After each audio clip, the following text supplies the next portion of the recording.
Ta fidélité est grande. Ta fidélité est incomparable. Nul n'est comme toi, mon Seigneur. Grande est ta fidélité. Ta fidélité, Seigneur. Ta fidélité est grande. Ta fidélité est incomparable. Nul n'est comme toi, mon Seigneur. grande est ta fidélité. Ta fidélité, Seigneur.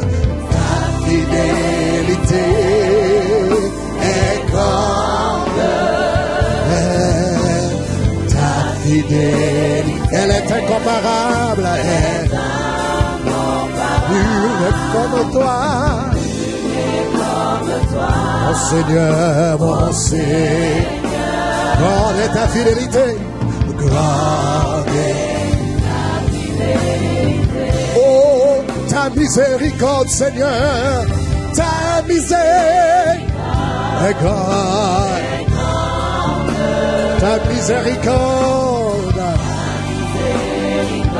est incomparable. Il n'est comme toi, mon Seigneur. Grande est ta miséricorde. Grande. Une fois de plus, Seigneur, ta miséricorde, ô Père. Ta miséricorde. Oh, ta miséricorde à la terre. Nul n'est comme toi. Nul n'est comme toi, ô Seigneur.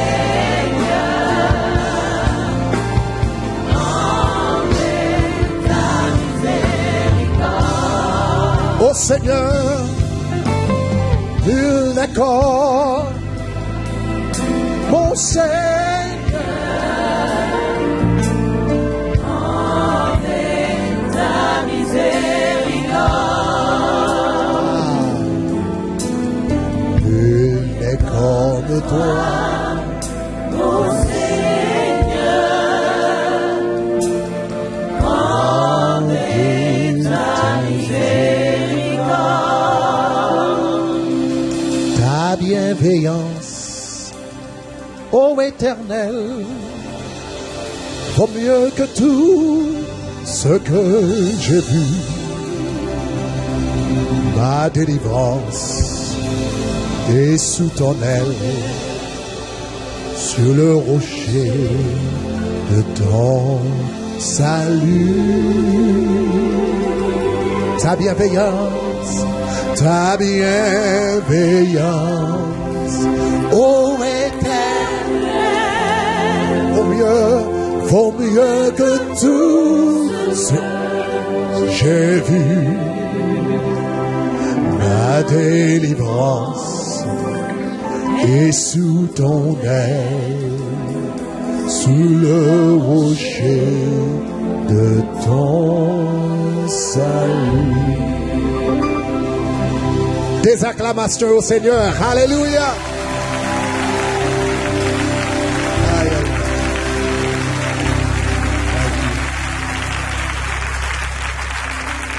Il y a un chant qu'on a entonné ce matin. C'est l'un des, des anciens cantiques. Peut-être qu'on ne chante plus.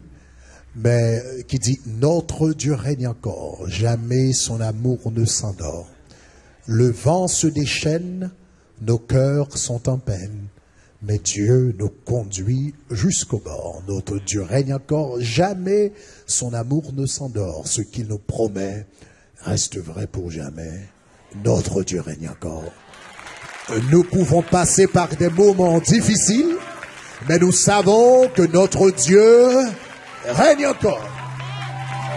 Notre Dieu règne encore. Il y a un verset de la Bible que j'aime beaucoup qui dit « Lors du déluge, l'Éternel était sur son trône. » Tu sais ce que ça veut dire? Lors du déluge, il y avait des confusions, du chaos sur la terre, du désordre, mais lui, il était sur son trône, en contrôle. Lors du déluge, l'Éternel était sur son trône. Au milieu des chaos, il règne encore. Au milieu de la confusion, il règne encore. Au milieu du désordre, il règne encore. Quand tu n'as aucune idée de ce qu'il faut faire dans la situation, il règne.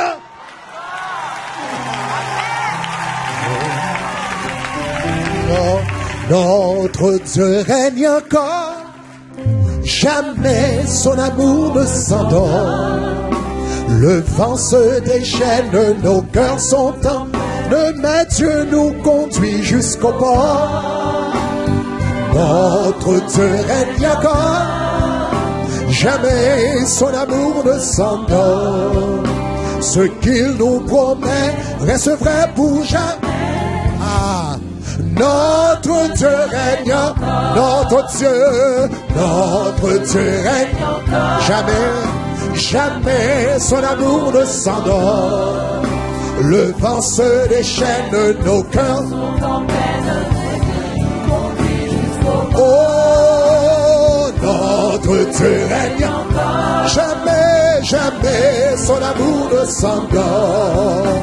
Ce qu'il nous promet reste vrai pour jamais. Notre Dieu règne. Très facile, notre Dieu règne. Jamais son amour ne s'endort. Le vent se déchaîne, nos cœurs sont dans. Mais Dieu nous conduit jusqu'au port. Notre Dieu règne. Jamais son amour ne s'endort. Ce qu'il nous promet reste vrai pour jamais. Notre Dieu règne. Notre Dieu règne. Jamais son amour ne s'endort. Ah, le vent se déchaîne, nos cœurs sont en peine, mais Dieu nous conduit jusqu'au port. Oh, notre Dieu règne. Ah, jamais son amour ne s'endort. Ce qu'il nous promet reste vrai pour jamais. Notre Dieu règne, notre Dieu règne. Aïe, aïe, aïe, jamais son amour ne s'endort. Le vent se déchaîne, nos cœurs sont en peine, mais Dieu nous conduit jusqu'au port. Notre Dieu règne encore. Jamais son amour ne s'endort. Ce qu'il nous promet reste vrai pour jamais. Notre Dieu règne.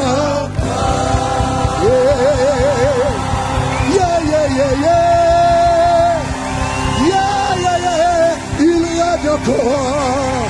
Jéhovah Shammah règne encore. Jéhovah Nissi règne encore. Jéhovah Roi, il règne encore.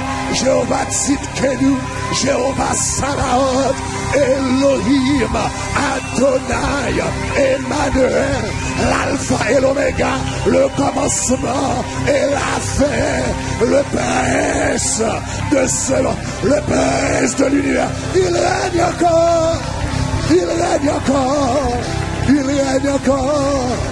Ce qu'il nous promet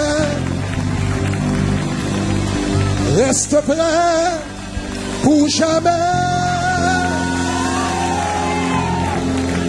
Notre Dieu règne.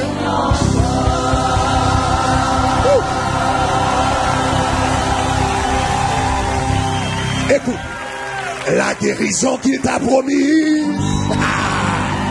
yes, reste vrai pour jamais. Notre Dieu règne encore. La provision qu'il t'a promise, la maison qu'il t'a promise, le travail qu'il t'a promis, Les enfants qu'il t'a promis, ils restent vrais pour jamais. Non, toi tu es.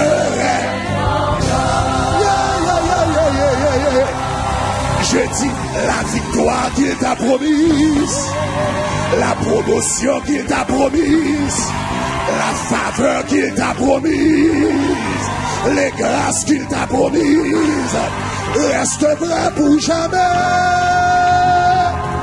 Non, toi tu il règne encore, il règne encore.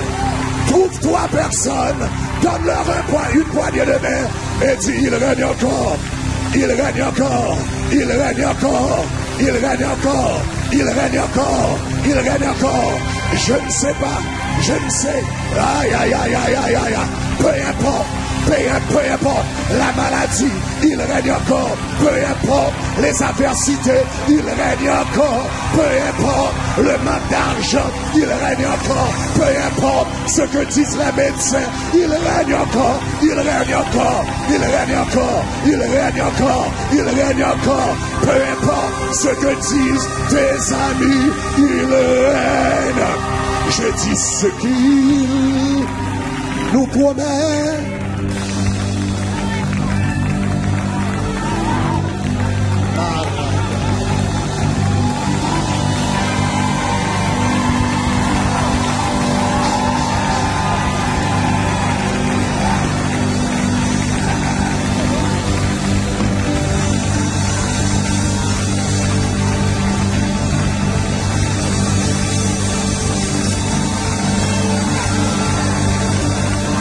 Ce que le Seigneur t'avait dit quand tu étais jeune, ce que le Seigneur t'avait dit quand tu étais à peine converti, ce que le Seigneur t'avait dit quand tu avais 14 ans, quand tu avais 15 ans, quand tu avais 16 ans, Dieu m'a envoyé pour vous dire ce matin qu'il ne l'a pas oublié, il ne les a pas, il ne les a pas oubliés, car ce qu'il nous promet reste vrai pour jamais.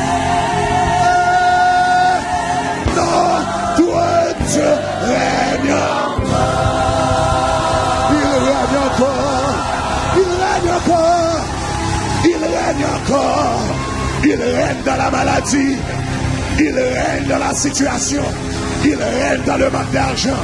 Il règne dans la pauvreté. Il règne quand les jours sont noirs. Il règne quand tu n'as aucune idée à qui crier, à qui aller. Ce qu'il nous promet reste vrai pour jamais.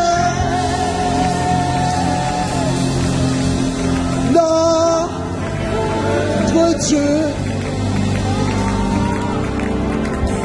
oh God.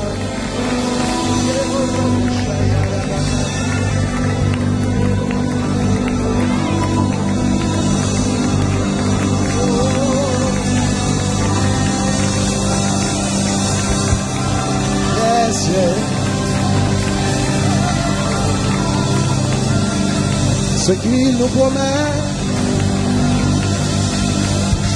ce qu'il nous promet, merci Seigneur, ce qu'il nous promet, le ministère que tu m'as promis, la joie que tu m'as promise, ô Éternel, les âmes, ô Éternel, que tu m'as promis, les âmes que j'apporterai dans ton royaume par la prédication de l'évangile, les milliers que tu m'avais promis, ô Éternel, par la prédication de l'évangile, je reste encore certain, sûr et certain que ce que tu as promis reste vrai pour jamais.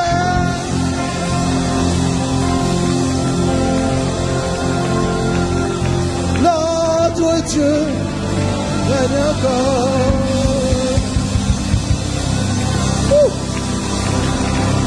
Applaudissons le Seigneur. Élevons des acclamations devant le trône de grâce, devant le trône béni, dans la présence de Dieu, dans la présence du roi des rois, dans la présence du Seigneur des seigneurs, du Dieu des dieux. Oh yes.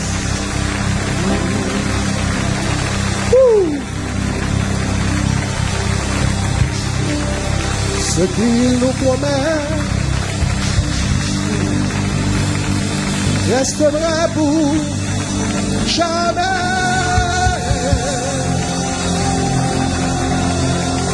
Notre Dieu règne encore.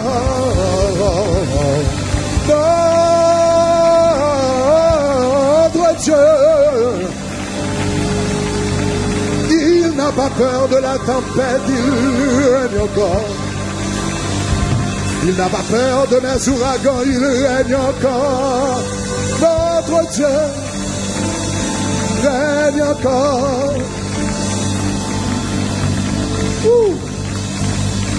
Yeah, yeah, yeah, yeah.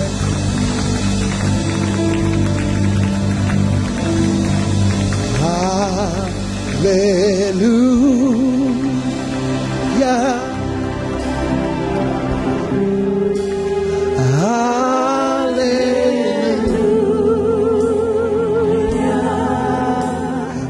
Hallelujah.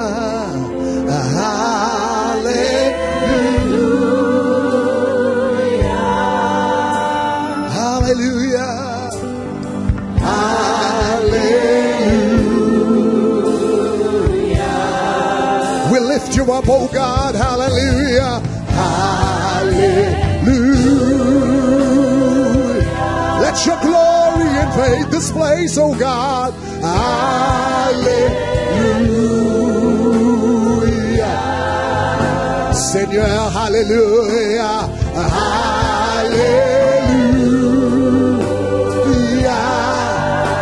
Oh, hallelujah. Que quelqu'un dise, nous t'adorons. Nous t'adorons. Nous t'adorons, Seigneur. Nous t'adorons. Alléluia, nous t'adorons.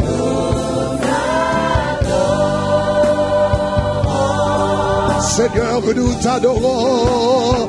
Nous t'adorons.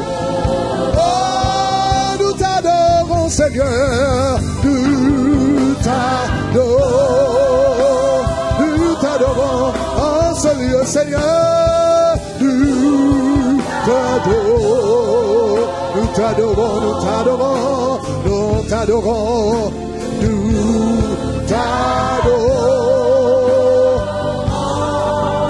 Seigneur Dieu, nous t'adorons, nous t'adorons.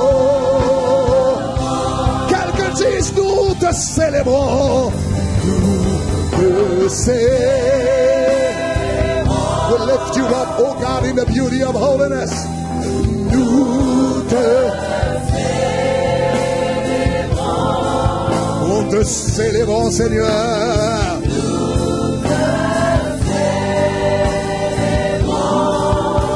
Nous te célébrons. Nous te célébrons. Nous te célébrons.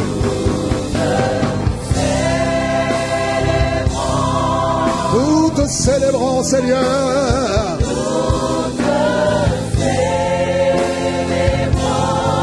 Nous te célébrons, nous te célébrons.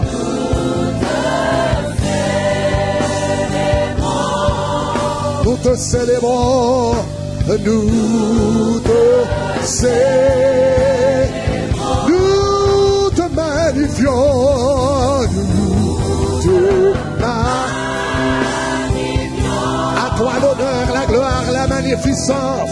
Nous te magnifions. Merci Seigneur, nous te magnifions. Oh, nous te magnifions. Nous te magnifions.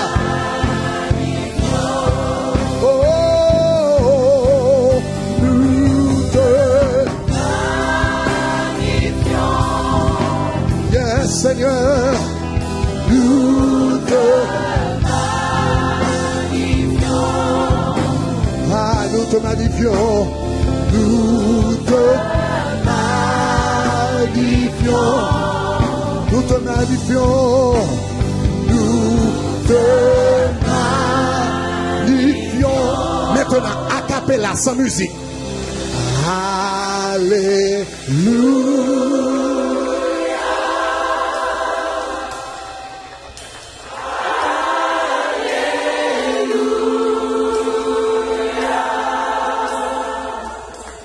Alléluia.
Alléluia.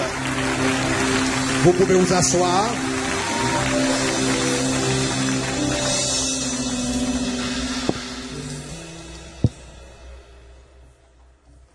Voilà. Nous revoilà ensemble pour un autre moment béni dans la maison de Dieu. C'est ça? Dans l'enseignement et la parole de Dieu. Donc, au fait, je remercie le Seigneur de m'avoir donné le privilège d'être avec vous durant tout ce week-end. Et je remercie également le pasteur et les responsables de l'Église qui m'ont confié cette tâche de prêcher la parole de Dieu durant ce week-end ici à ICC. Gloire à Dieu. Donc, au fait, comme nous avons dit, donc le thème de cette année, c'est conquérant, terrasser les géants, renverser les forteresses. Donc, nous avions dit que nous continuerons dans le même sens. Nous abonderons dans le même sens et continuer dans la même veine pour vous parler de la foi du conquérant. Donc, à partir de vendredi soir, on a commencé à enseigner sur la foi. Donc, vendredi soir, nous avions parlé, pour ceux d'entre vous qui étiez là vendredi soir, nous avions établi deux grandes différences, juste pour expliquer ce qu'on veut dire par la foi. On avait établi deux grandes différences. Premièrement, la différence entre la foi naturelle et la foi surnaturelle. La foi naturelle est basée sur les sens. La foi surnaturelle est basée sur la parole de Dieu. Donc, la foi naturelle est respectable, raisonnable, mais ne produit aucun miracle. La foi surnaturelle est déraisonnable, mais ouvre les portes de l'impossible. C'est ça? Donc, on a parlé de la foi naturelle et la foi surnaturelle. Vendredi soir, on a parlé également de la différence entre la foi naturelle et l'espérance. La foi et l'espérance. Donc, l'espérance s'oriente vers le futur, mais la foi elle regarde au passé et réclame les bénéfices maintenant. Donc la foi, c'est maintenant. Très très important. L'espérance a été donnée pour attendre, mais la foi a été donnée pour recevoir. Très très important. Donc l'espérance dit un jour je serai guéri, un jour mon mari sera converti, un jour j'aurai un ministère, un jour je bâtirai un orphelinat, etc., etc. Un jour. Ok, l'espérance c'est un jour. Maintenant, il n'y a rien de mal à l'espérance, mais l'espérance s'applique aux choses que nous ne pouvons pas contrôler ou aux choses sur lesquelles nous n'avons aucune influence. Comme le retour de Jésus-Christ, on applique l'espérance au retour de Jésus-Christ parce que tout ce que nous pouvons faire, c'est attendre que ce jour arrive. C'est ça? Donc on peut dire un jour Jésus-Christ reviendra. Donc, et c'est l'espérance et nous attendons ce jour. Et c'est tout à fait correct d'appliquer l'espérance dans ce cas. Mais à travers les enseignements de Jésus-Christ, ce qu'il a enseigné, la foi c'est pour recevoir. Ceux d'entre nous qui veulent, si nous voulons recevoir quelque chose de la part de Dieu, la Bible nous dit ce qu'il nous faut, c'est la foi. Jésus a dit tout ce que vous demanderez par la foi, en mon nom, par la foi, vous le recevrez. Si vous croyez, vous le recevrez. Ça, c'est la foi. C'est bon? Donc très très important. Ce matin, on a parlé de la définition de la foi. Pour ceux d'entre vous qui étaient là ce matin, ok. Donc ce matin, on a parlé de la définition de la foi et on a vu ce verset. Or la foi est une ferme assurance. Et je vous ai dit que le mot grec ici c'est hypostasis. Cela veut dire le mot hypostasis vient de deux mots grecs, hypo en grec qui signifie en dessous. Et stasis qui vient d'un verbe grec qui signifie supporter. C'est ce qu'on met au-dessous de quelque chose pour la supporter. C'est la force, c'est la réalité. Donc, il y a certains, la version anglaise, New King James Version, traduit ce verset. Or, la foi, c'est la substance des choses qu'on espère, une démonstration de celles qu'on ne voit pas. C'est la substance. La substance dans la pensée grecque est souvent mise en opposition à l'apparence. La substance, c'est ce qui est réel, et l'apparence, c'est l'ombre, c'est ce qu'on voit. Donc, on a vu ce matin que la foi est très très importante parce que, donc, vous pouvez trouver l'enseignement de ce matin, mais on a parlé que la Bible nous enseigne que Dieu a créé les mondes en Hébreux chapitre 11 verset 3, et il y a le monde visible, il y a le monde invisible. Mais le vrai, en réalité, le vrai, c'est le monde invisible. Parce que c'est le monde invisible qui a donné naissance au monde visible. Hébreux chapitre 11 nous dit, c'est par la foi que nous reconnaissons que que ce que nous voyons n'a pas été fait de choses visibles. En d'autres termes, le monde a été fait de choses invisibles. Le visible a été tiré de l'invisible. Et je vous ai dit ce matin, aussi authentique, aussi réelle qu'une copie puisse être, elle ne peut être jamais plus authentique. Elle ne peut être jamais plus authentique que l'original. Donc si le monde matériel est tiré du monde spirituel, cela veut dire que le monde spirituel est encore plus vrai que le monde matériel. Est-ce que ça va, chers amis? Si le monde matériel est tiré du monde spirituel, le monde spirituel est encore plus vrai que le monde matériel. Donc la Bible nous dit la foi. Voilà pourquoi le monde spirituel est appelé la substance du monde matériel. Le monde spirituel est appelé la substance du monde matériel parce que c'est le monde spirituel qui a donné l'essence au monde matériel. Est-ce que ça va, chers amis? On a vu ce matin que nous avons une Jérusalem sur terre parce qu'il y a une Jérusalem dans le ciel. Nous avons, il y a Mont Sion, la montagne de Sion existe sur terre parce qu'elle existe dans les cieux. Il y a eu un tabernacle sur la terre parce qu'il existe un tabernacle dans les cieux. Est-ce que ça va? Il y a des arbres sur la terre parce que l'Apocalypse nous dit qu'il y a des arbres dans le ciel. Il y a des rivières sur la terre parce qu'il y a des rivières dans le monde spirituel. Donc le monde spirituel, c'est la cause, c'est l'origine, c'est la substance des choses matérielles. Et la foi, la Bible nous dit, la foi nous permet de saisir ces substances-là. Or, la foi est la substance des choses qu'on espère. Ce qu'on espère, ce sont les choses matérielles. J'espère une guérison. Je m'attends à une guérison, je m'attends à de l'argent, je m'attends au salut de mes proches, je m'attends, etc., etc. C'est ce que je peux voir, ce que je peux vérifier, c'est ce que j'espère. Mais la Bible me dit que la foi est la substance de ces choses-là.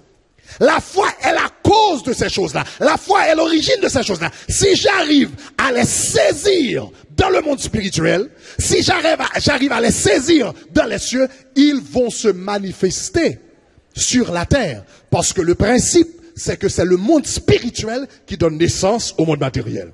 Si je reçois ma guérison par la foi, je reçois la substance de ma guérison, la réalité de ma guérison, elle va se manifester dans mon corps. Ça va? Si je reçois la substance de mon bien-être financier, ça va se manifester sur mon compte à banque. Si je reçois la substance de la conversion de mes proches, ça va se manifester dans la famille. Donc la foi ne s'occupe pas aux apparences, les choses matérielles que la Bible appelle les ombres des choses célestes. La foi va droit à la réalité. La foi saisit la substance des choses divines. C'est bon? Maintenant, cet après-midi, nous allons parler de la puissance de la foi. La puissance de la foi. Donc, lisons le texte dans Marc, chapitre 11, le verset 23.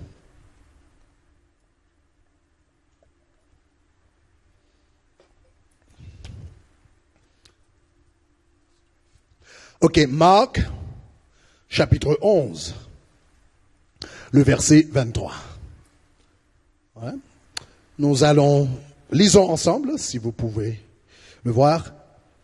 Si quelqu'un dit à cette montagne, je vous le dis en vérité, si quelqu'un dit à cette montagne, ôte-toi de là et jette-toi dans la mer, si elle ne doute point en son cœur, mais croit ce qu'il dit arrive, il le verra s'accomplir.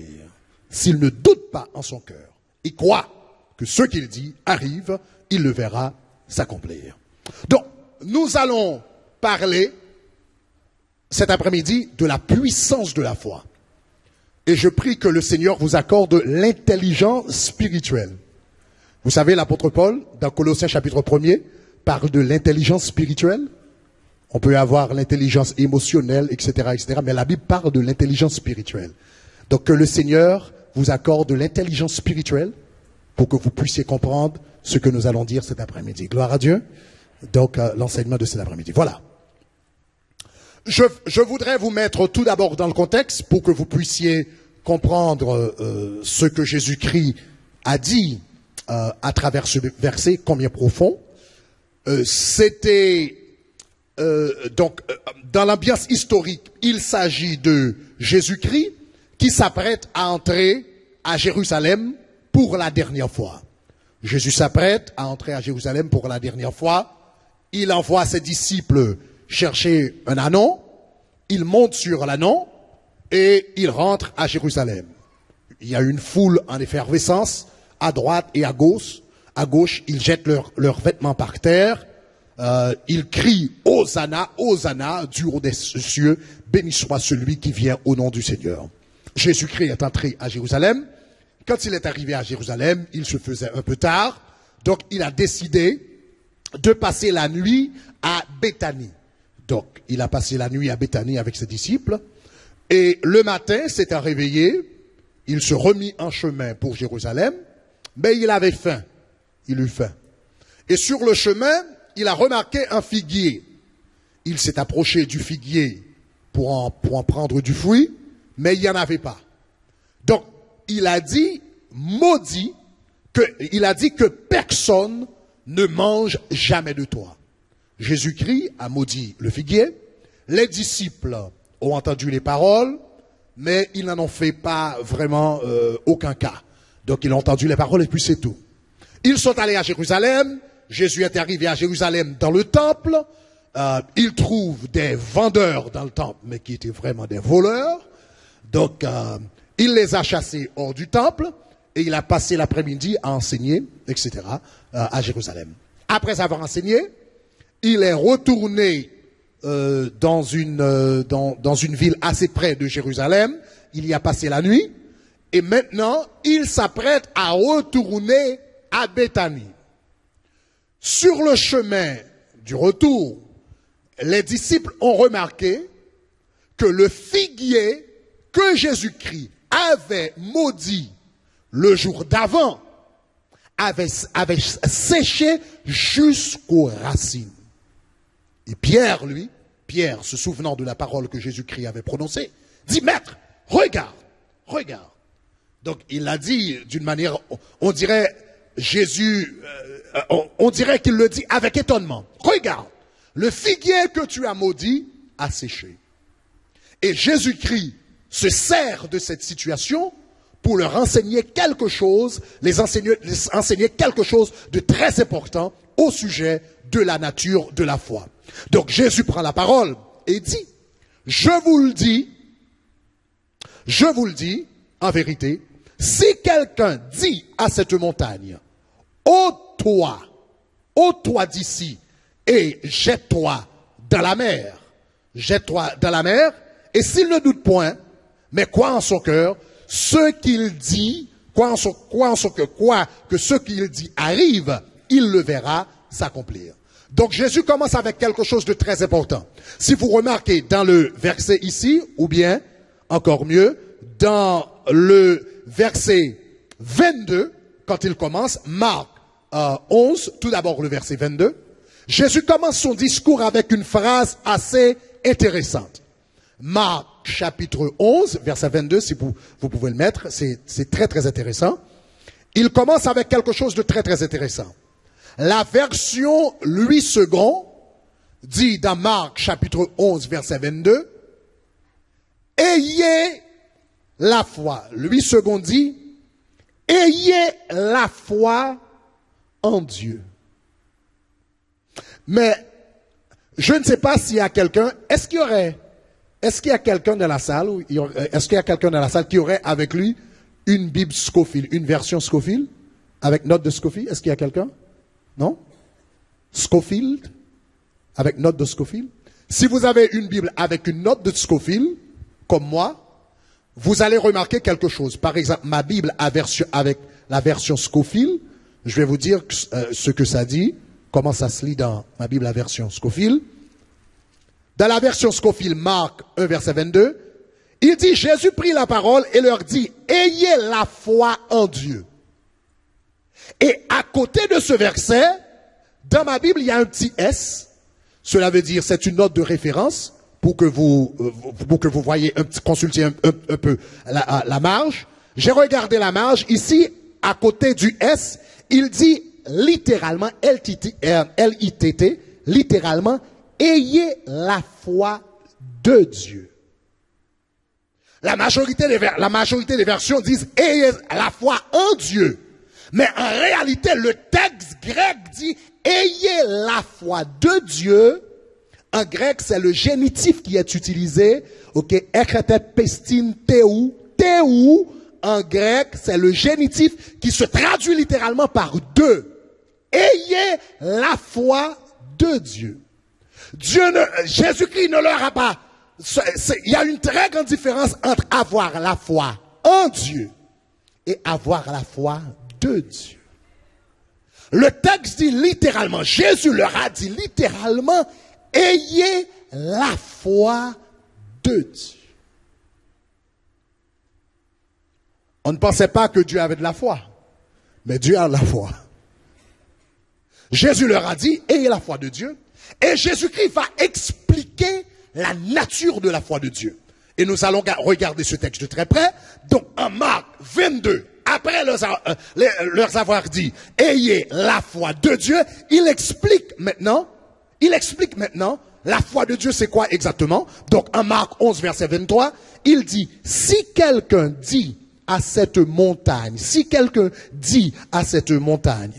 ôte-toi de là, jette-toi dans la mer, s'il ne doute point en son cœur, mais quoi, ce qu'il dit arrive, il le verra s'accomplir.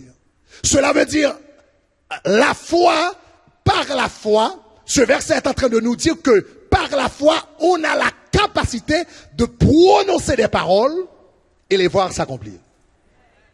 Par la foi, on a la capacité de prononcer des paroles et les voir s'accomplir. Mais remarquez que Jésus-Christ a dit cela après avoir dit « Ayez la foi de Dieu ». Et il explique. En d'autres termes, à travers ce verset, Jésus voulait nous rappeler que au commencement du monde, il y avait quelqu'un qui avait prononcé des paroles et ces paroles s'étaient accomplies et c'était Dieu. Car Dieu, au commencement, a dit que la lumière et la lumière fut. Donc Dieu a prononcé des paroles au commencement et ces paroles étaient devenues réalité, étaient devenues chair, matière. Et Jésus-Christ nous dit que nous aussi nous avons cette capacité. Mais remarquez quelque chose ici parce que Jésus-Christ est en train d'établir un parallèle entre la foi du croyant et la foi de Dieu. Il leur dit, ayez la foi de Dieu. Puis il dit, si quelqu'un dit à cette montagne, ôte-toi et jette-toi dans la mer, et il ajoute, s'il ne doute point en son cœur, mais quoi, ce qu'il dit arrive, il le verra s'accomplir. Il y a quelqu'un d'autre qui avait parlé, et ces paroles étaient devenues réalité, c'était l'Éternel au commencement de la Bible. Donc cela veut dire, à travers l'enseignement de Jésus-Christ, Jésus-Christ était en train de nous dire que quand Dieu, au commencement, a dit que la lumière soit, il avait de la foi dans sa propre parole. Il avait confiance en sa propre parole. Voilà pourquoi il leur dit, ayez la foi de Dieu. Est-ce que ça va jusqu'à présent? Ça va? Maintenant, en d'autres termes, c'est à travers la parole de foi que Dieu a créé le monde. Et c'est à travers également la parole de foi que Jésus-Christ avait maudit le figuier le jour d'avant. Le jour d'avant, il a dit que personne ne mange de toi. Et maintenant, un jour après, Pierre regarde et il voit que le figuier a séché. Et il était étonné. Mais Jésus était en train de lui dire, écoute Pierre, toi tu es étonné, moi je ne suis pas étonné. Parce que je savais que le figuier allait sécher. Parce que la parole que j'avais prononcée, c'était pas juste une parole vide, c'était une parole de foi. Je m'attendais à ce que le figuier sèche. Ça va, chers amis? Parole. Jésus-Christ, Dieu a créé le monde par la parole de foi. Jésus-Christ a maudit le figuier par la parole de foi. Et maintenant, il dit à ses disciples, vous pouvez également déplacer des montagnes par la parole de foi. Et cette foi, c'est la foi même de Dieu. La Bible nous dit, c'est par la foi que nous reconnaissons que le monde a été créé par la parole de Dieu. Dieu prononça, quand l'Éternel dit la lumière soit, il s'attendait à ce que la lumière apparaisse. Quand l'Éternel a dit que la terre produise de la verdure, il s'attendait à ce que la terre produise de la verdure. Quand l'Éternel a dit que les cieux, qu'il y ait des luminaires dans les cieux, il s'attendait à ce que les luminaires apparaissent. Donc Dieu, lui, donc voilà pourquoi Jésus a dit, ayez la foi de Dieu, car Dieu parle et s'attend à ce que quelque chose passe, que quelque chose se passe. Et de la même manière, vous, quand vous parlez, vous prononcez une parole sur votre vie, vous devez vous attendre à ce que quelque chose, à ce que vous avez dit se concrétise dans votre vie. Est-ce que ça va, chers amis? Maintenant, laissez-moi expliquer un petit peu les caractéristiques. Parce que si cette foi-là est très importante, Jésus a dit, ayez la foi de Dieu. Moi, je veux avoir la foi de Dieu. Qui d'autre dans ce lieu aimerait avoir la foi de Dieu? Ah voilà. Nous aimerions tous avoir la foi de Dieu. Donc, j'ai commencé à étudier le verset pour voir exactement quelles sont les caractéristiques de la foi de Dieu. Dieu m'a dit d'avoir la foi de Dieu. D'avoir la même foi que Dieu lui-même a. Ah bon, j'ai dit, ok, je dois voir les caractéristiques de la foi de Dieu. Et j'ai noté 5 caractéristiques importantes dans le verset que nous importante dans le verset que nous venons de lire.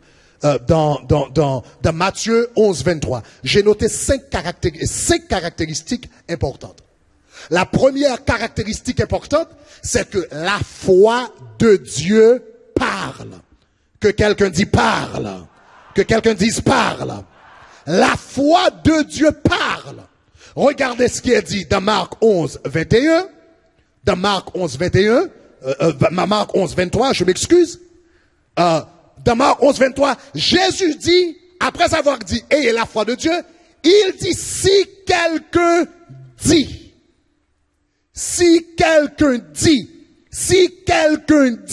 à cette montagne, déplace-toi. Après avoir dit, ayez la foi de Dieu, il explique, si quelqu'un dit, la première caractéristique de la foi de Dieu, c'est qu'elle parle. La foi parle. Quand Dieu a voulu créer la lumière, il a dit que la lumière soit. Quand il a voulu créer les luminaires, il a dit que les luminaires paraissent. Quand il a voulu créer les arbres, il a dit que la terre produise de la verdure. Quand Jésus-Christ a voulu arrêter la tempête, il a dit, silence, tais-toi. Quand le Seigneur a voulu ressusciter Lazare, il a dit, Lazare, sors. Quand l'Éternel Jésus-Christ a voulu ressusciter l'enfant, le fils de la veuve d'Aïn, il a dit, jeune homme, lève-toi. La foi parle, est-ce que ça va?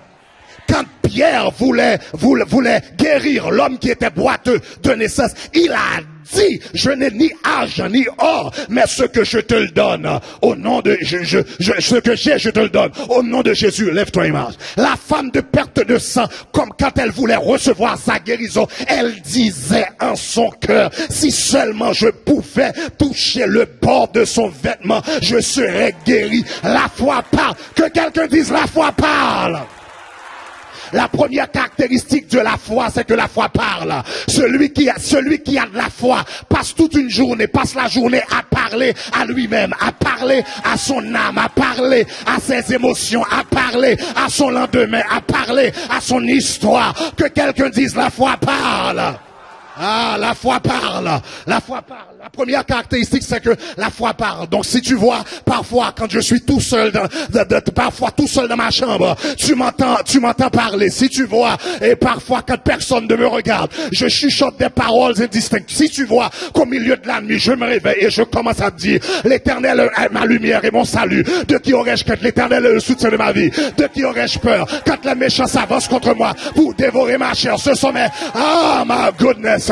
Si tu vois, avant de prendre les examens, je commence à dire, je suis béni de toute bénédiction spirituelle dans les lieux célestes. Et Dieu a répandu sur moi toute espèce de sagesse et d'intelligence. C'est la foi de Dieu que je suis en train de relâcher dans ma vie. Si tu me vois entrer dans la chambre de mes fils et puis je vais dans le placard, je prends ces vêtements, je prends des pantalons et je les impose les mains et je commence à dire, tous mes fils seront des disciples de l'Éternel. La promesse, c'est pour moi et pour mes enfants. Je suis en train de relâcher la foi de Dieu dans ma vie. Si tu vois, quand je cuisine pour mon mari qui n'est pas converti et je commence à dire avec l'apôtre Paul, or le mari non croyant est sanctifié par... Je suis en train de relâcher. Que quelqu'un dise, la foi parle. Dis à ton voisin, parle mon frère, parle. Parle. La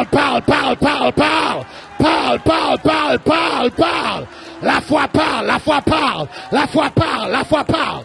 Tu parles à ton lendemain, tu parles à tes émotions, tu parles à ta vie, tu parles à ton âme, tu parles à ton histoire, tu parles à tes circonstances, tu parles aux ossements desséchés, tu prophétises des paroles de grâce, tu prophétises. La foi de Dieu parle. Une fois, j'ai prêché un message et je crois que le titre c'est Comment résoudre les problèmes opiniâtres. Il y a des problèmes. Il y a des problèmes qui sont opiniâtres. Des problèmes qui sont là et puis qui ne veulent pas partir. Et je me rappelle que la première chose que j'ai dit, Parfois, il y a certains problèmes dans notre vie qui ne sont pas résolus parce que nous ne leur parlons pas. Nous devons parler aux circonstances. Parfois, nous prions au sujet de nos problèmes, mais nous ne parlons pas aux problèmes. Nous prions au sujet de la maladie, mais nous ne parlons pas à la maladie. Nous prions au sujet du manque d'argent, mais nous ne parlons pas au manque d'argent. Or, la prière, qu'est-ce qu'il fait? Quand nous prions, qu'est-ce que la prière fait? Quand nous prions, Dieu nous remplit de puissance pour pouvoir parler aux circonstances. Jésus a dit, si tu dis à la montagne déplace-toi, ce n'est pas Dieu qui va dire à la montagne déplace-toi. Tu pries, Dieu te donne de l'onction, de l'autorité, il te remplit de puissance pour que tu puisses parler à la montagne. Lui, il te donne l'onction, toi tu parles. Lui, il te donne l'autorité, toi tu parles. Lui, il te donne la puissance, toi tu parles. Est-ce que ça va, chers amis? Donc, parfois, nos problèmes ne sont pas résolus parce que nous attendons à ce que Dieu parle à nos problèmes. Mais Dieu ne va pas parler aux circonstances pour nous. Dieu va nous remplir de puissance, d'autorité, pour que nous parlions à ces circonstances au nom de Jésus de Nazareth. Est-ce que ça va, chers amis? Donc la première chose, c'est que la foi de Dieu parle. Le croyant, celui qui a la foi de Dieu, il se parle à lui-même. Il parle.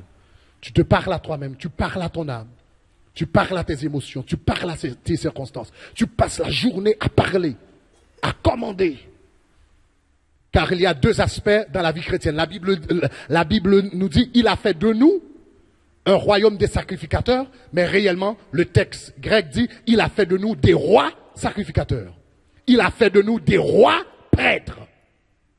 Il y a deux dimensions dans notre ministère en tant que chrétien. Nous sommes des rois et des prêtres en même temps. Nous sommes des rois et des sacrificateurs en Jésus-Christ. Le sacrificateur rentre dans la présence de Dieu et demande, il intercède. Le sacrificateur demande, le roi commande.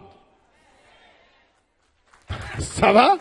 Il a fait de nous des rois sacrificateurs, le sacrificateur demande. Donc je rentre dans la présence de Dieu et je dis, Seigneur, je te demande au nom de Jésus de Nazareth d'agir dans la vie de ma fille, mon fils, mon mari, etc. C'est le sacrificateur qui demande. Après avoir demandé, Dieu me remplit d'autorité, d'onction, et maintenant je sors de ma pièce, de ma cellule de prière, et je commence à commander comme un roi. Le sacrificateur demande, mais le roi commande. Il a fait de nous des rois prêtres, nous dit l'apôtre Jean en Apocalypse 1er.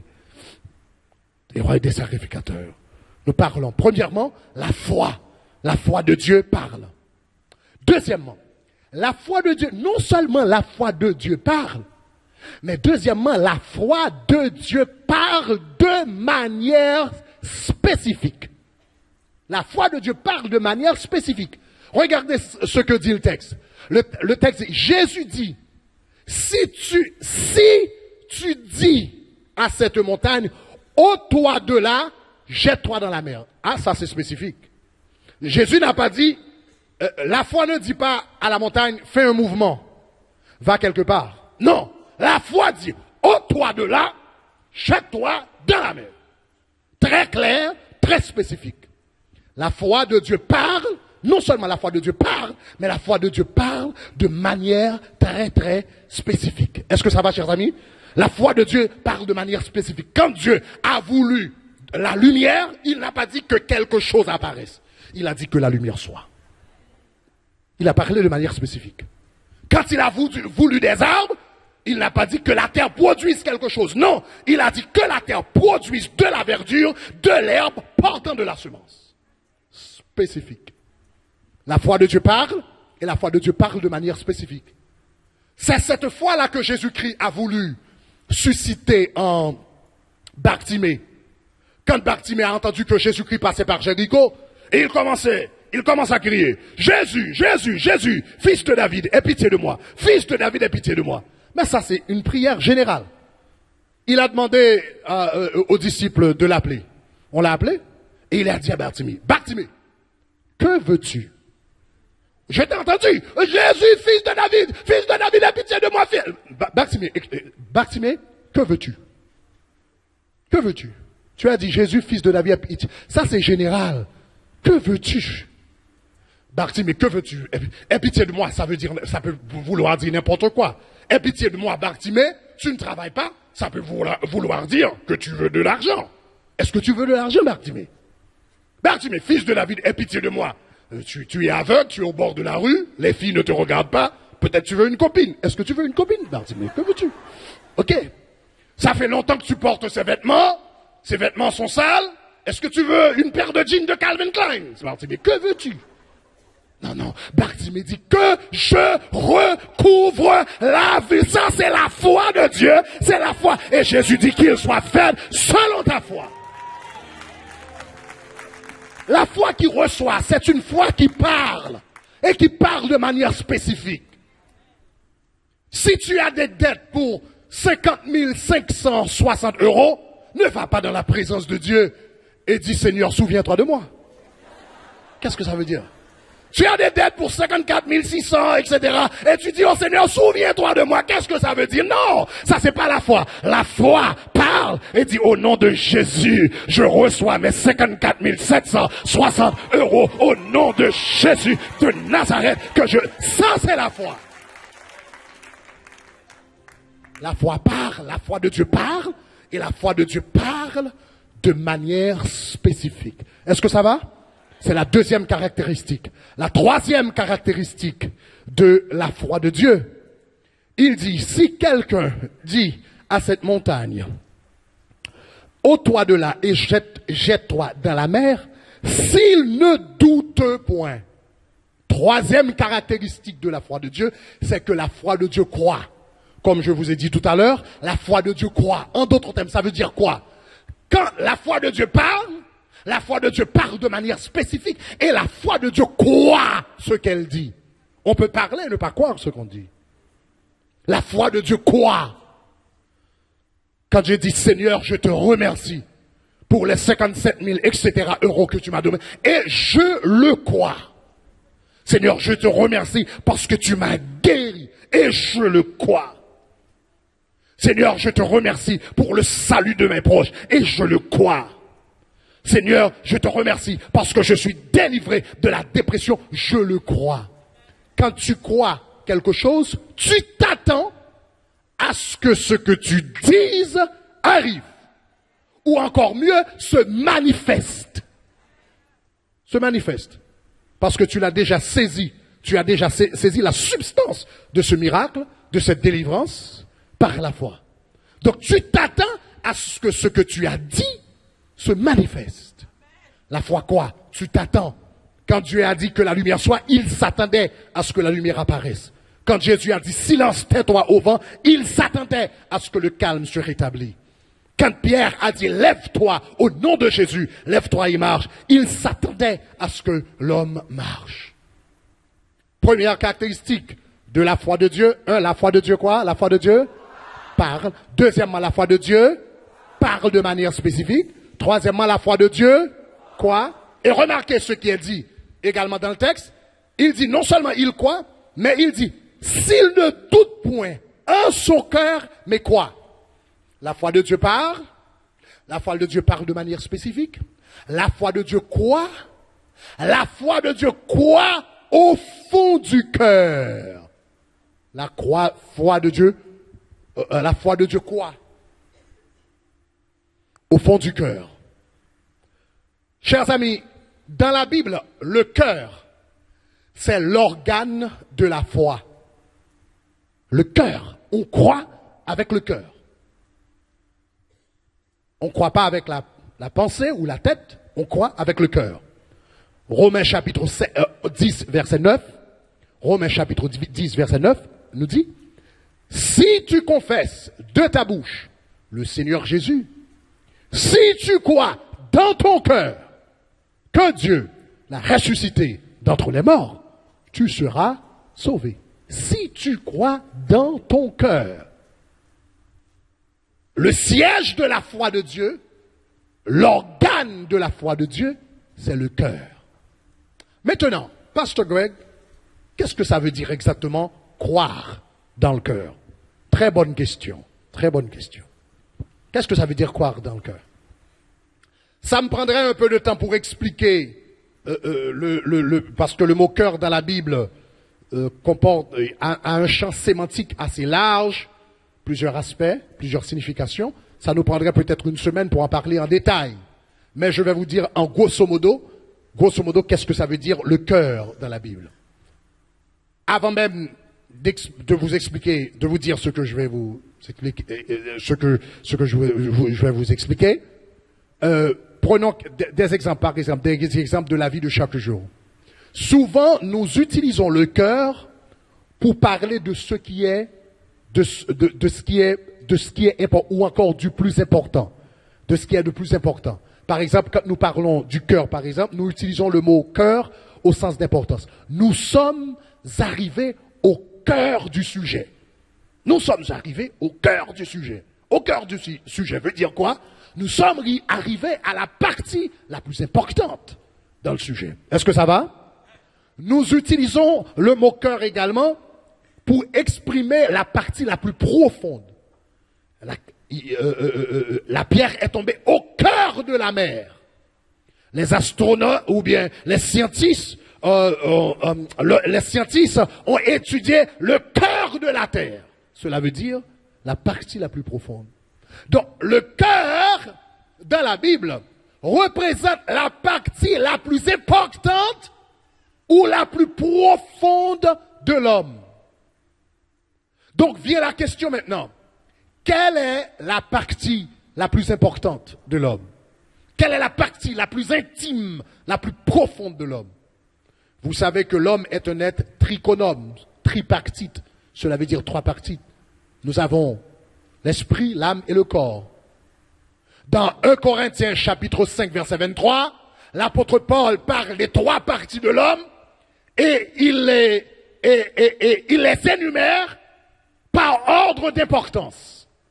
Il dit que le Dieu de paix vous sanctifie lui-même tout entier et tout votre être. Et il explique ce qu'il veut dire par votre être. L'être humain est composé de quoi? Et il les écrit par ordre d'importance. Tout votre être, premièrement, l'esprit. Deuxièmement, l'âme. Troisièmement, le corps. La partie la plus importante de l'homme, c'est l'esprit. Vous savez que vous êtes esprit, n'est-ce pas? L'homme est esprit. Tu es esprit, tu as une âme et tu habites dans un corps. Hein? Parfois, nous disons que nous avons un esprit ou bien nous avons une âme ou un esprit, mais la réalité, non, nous sommes esprits. Vous vous rappelez en Jean 3, qu'est-ce que Jésus a dit? Ce qui est né de la chair est chair et ce qui est né de l'esprit est quoi? Ah. Si tu es né de l'esprit, la Bible dit tu es esprit. Tu as une âme, tu habites dans un corps, ce corps est appelé une tente. L'apôtre Paul l'appelle une tente, une maison. La partie la plus importante de l'homme, c'est l'esprit. Quand Jésus dit, si quelqu'un, si tu dis, ôte-toi de là, jette-toi dans la mer, et ne doute pas en son cœur. Quand l'apôtre Paul dit, crois au Seigneur, si quelqu'un croit en ton cœur, en son cœur, qu'est-ce qu'il veut dire? Si nous croyons avec l'esprit, au niveau de l'esprit. Croire avec le cœur, c'est croire avec l'esprit. Maintenant, Pasteur Greg, explique-moi ça un petit peu. Laissez-moi vous expliquer un peu mieux. Vous savez que il y a trois parties de l'être humain. Il y a l'esprit, il y a l'âme, le corps. Le corps, c'est le siège des sensations, des sens et des sensations. L'âme, c'est le siège de la raison, des émotions et également de la volonté. Si la Bible nous avait dit de croire avec le corps, cela aurait voulu dire de croire avec les yeux, de croire avec les oreilles, de croire avec les mains, ce qu'on peut toucher. De quoi? Si la Bible avait dit croire avec le corps, aurait voulu dire croire avec les sens. Mais c'est pas ça, c'est pas ce que la Bible nous a dit. Si la Bible nous avait dit de croire avec l'âme, cela aurait voulu dire de croire avec l'intellect, le raisonnement, ce qui est logique, ce qui est rationnel, ce qui est probant, ce qui est juste. Ça aurait voulu dire de croire avec l'intellect. Ou peut-être des émotions, ce que j'ai envie de faire aujourd'hui. Mais la Bible n'a pas dit de croire avec le corps ou de croire avec l'âme. La Bible a dit de croire avec le cœur, qui est l'esprit. Cela veut dire, quand la Bible dit s'il croit en son cœur, cela veut dire s'il croit indépendamment de ce qu'il puisse sentir dans son corps. Oh. S'il croit indépendamment de ce qu'il puisse voir avec ses yeux. S'il croit indépendamment de ce que puissent dire les amis. S'il croit indépendamment de ce qui lui paraisse logique. S'il croit indépendamment de ce qu'il a envie de faire ou n'a pas envie de faire. S'il croit indépendamment de tout ça, il le verra.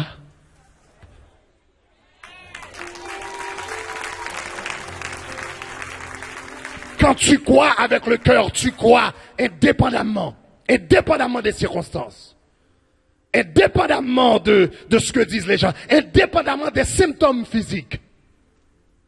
Parfois, donc parfois ça peut paraître bête, fou, de confesser qu'on est guéri quand nous avons les symptômes de la maladie partout dans le corps. Ça peut paraître fou. Et pourtant, la foi, avec le cœur, croit, saisit la substance de la guérison, indépendamment de ce que puisse dire le corps. Et celui qui a la foi, quoi? Si je peux saisir cette guérison, indépendamment des signes, des symptômes, etc., si je le saisis par la foi, dans le monde céleste, dans le monde spirituel, elle va se manifester tôt ou tard dans ce corps physique. Vous avez peut-être entendu le témoignage d'un grand apôtre de la foi du XXe siècle, Kenneth Hagin. Kenneth Hagin, c'était son nom. Quand il est né, Kenneth Hagin, au fait, il est né avec une déformation cardiaque, et également une maladie du sang. Ok, une maladie au niveau du sang. Ok, donc, et à cause de cette maladie-là, généralement, les personnes qui sont atteintes de cette maladie ne vivent jamais au-delà de 17 ans. Donc, il est né avec cette déformation cardiaque et la maladie sanguine, et il a été voir les meilleurs médecins, parce qu'à l'âge de 16 ans maintenant, il commence à avoir des complications, etc., et il était paralysé. Pendant 18 mois, il était paralysé. Donc, à peu près à l'âge de 15 ans et demi, il ne pouvait plus marcher, il avait perdu ses mouvements, etc. Il était obligé de rester couché sur un lit chez lui. Il a été voir les meilleurs médecins. Ses parents avaient des entreprises, etc. On lui a donné les meilleurs médecins. Mais ils ont dit, impossible. C'est une maladie incurable. Quand il a vu les meilleurs médecins autour de chez lui, dans sa ville, dans son état, etc., il y avait un grand hôpital quelque part aux États-Unis, appelé Mayo Clinic, et ses parents ont dit, eh bien, on va l'emmener à Mayo Clinic.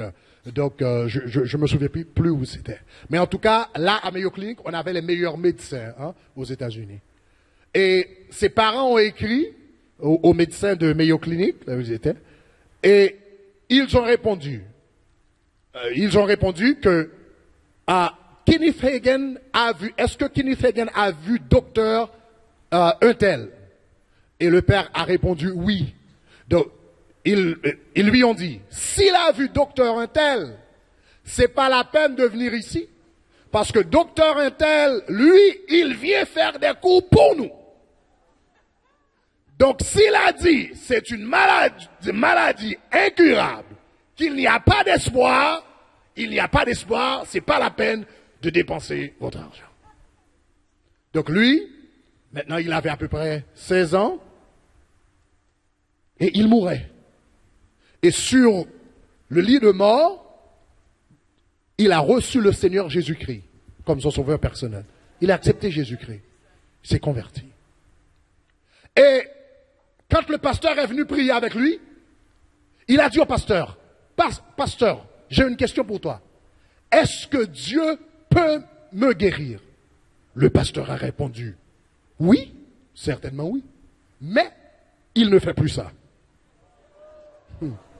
Il peut guérir, mais il ne guérit plus. Il guérissait autant des apôtres, de l'apôtre Pierre, de l'apôtre Paul. Mais bon, mon bonhomme, tu es 2000 ans en retard. 2000 ans en retard. Dieu ne fait plus ça. Il ne guérit plus. Et il a continué à lire la parole de Dieu. Et un jour, pendant qu'il lisait le Nouveau Testament, il n'a pas lu toute la Bible, il a seulement lu le Nouveau Testament, parce qu'il savait qu'il allait mourir. Donc il ne pensait pas qu'il aurait le temps de lire toute la Bible. Donc il a dit, je vais commencer par le Nouveau Testament. Donc il a lu Matthieu, et pendant qu'il lisait Marc, il est tombé sur ce verset qui dit, tout ce que vous demanderez,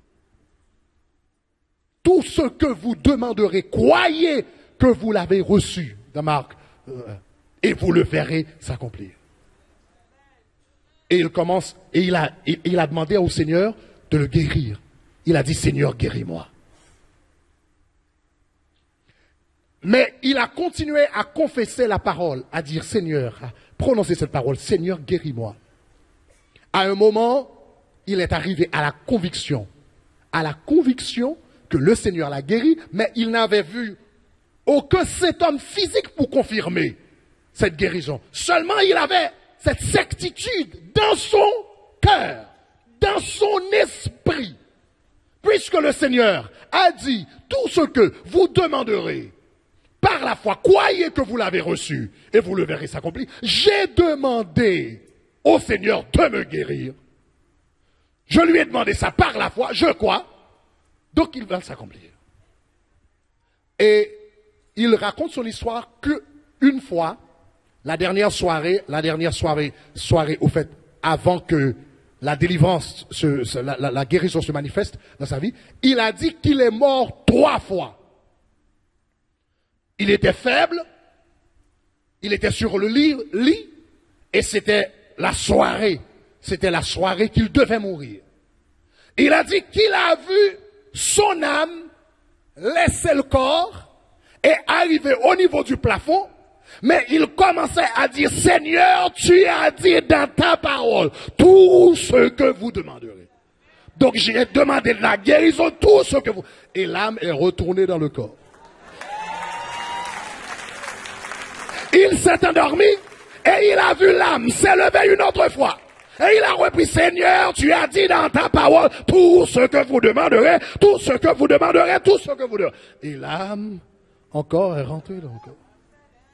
Il s'est endormi une 3e fois. L'âme s'apprête à sortir. Il dit, Seigneur, tu as dit dans ta parole tout ce que vous demanderez. Il a dormi, s'est endormi. Le lendemain matin, quand il est réveillé, il a entendu une voix qui lui a dit, mon fils, tu es guéri.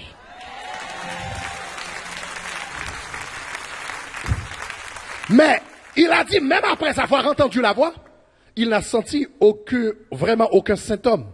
Il n'y avait rien de différent. Et là-bas lui a dit, mon fils, j'ai dit tu es guéri, le crois-tu? Il dit oui. Eh bien il dit, si tu le crois, il est 10h30, les gens qui sont guéris ne sont pas encore au lit à 10h30. Donc lève-toi.